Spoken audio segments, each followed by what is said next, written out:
ভাই কিন্তু আসলে এই মনটা আজকে খুব ঝরঝরা দেখতেছি, আজকে মনটা আসলে খুব খুশি দেখতেছি আমার হিরো আলম ভাইয়ের। মানুষ বাংলাদেশের খুব দরকার, সংসদের মানুষ দরকার ভাই সবার কাছে। সকালবেলা আজকে হচ্ছে নির্বাচনের 2 দিন আগে এই দেখতে পাচ্ছেন আমার হিরো আলম ভাই মাঠে নামছে, বিশাল একটা একতারা পাশে হাতে দেখতেছেন, আরো সাংবাদিক ভাইরা আছে দেখতে পাচ্ছেন ভাই আমার হিরো আলম। এরকম সাদা মনের মানুষ অবশ্যই দরকার ভাই। স্বাস্থ্য হইলে টাকা হইলে মানুষ হওয়া যায় না, আজকে মানুষ হইতে হবে, হিরো আলমের মতো মন হইতে হবে। তবে একটা জিনিস আপনারা ফলো করে দেখছেন, কালকের ভিডিওগুলো অবশ্যই আমার চ্যানেল অথবা পেজে দেখেছেন। আজকে আসলে হিরো আলম ভাইয়ের মনটা কিন্তু অনেক ঝরঝরা, মনটা অনেক খুশি, মনে হচ্ছে খুবই পরিষ্কার, কিন্তু কালকার সে আজকে আসলেই রোমান্টিক ভাবে। আর হিরো আলম ভাই এই অলরেডি কিন্তু 2-3 মাইল কিন্তু রাস্তায় হাইটে ফেলাইছে, আরো কয় মাইল আসবে তার কোনো ঠিক নাই।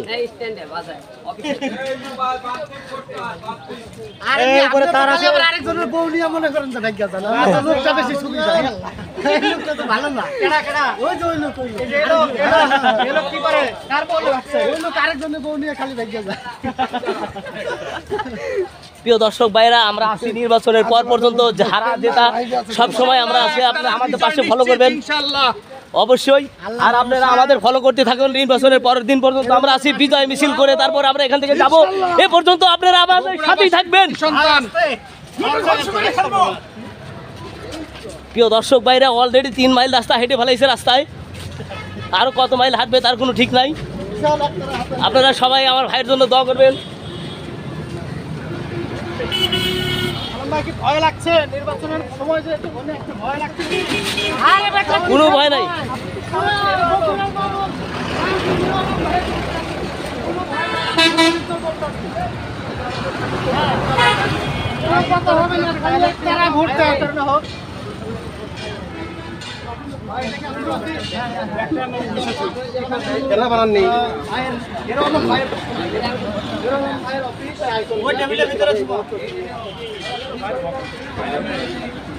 আপনারা দেখতে পাচ্ছেন বিশাল একটা একতারা, আসলে এই একতারাটা অনেক বড়, অনেক সাংবাদিক বাইরে অলরেডি চলে এসেছে। আপনারা সবাই ফলো করতে থাকুন, আমি মুকুল হোসেন আপনাদের পাশেই থাকবো। বাসায় বলছি যে ওই আলুর ব্যবসায় যাচ্ছি।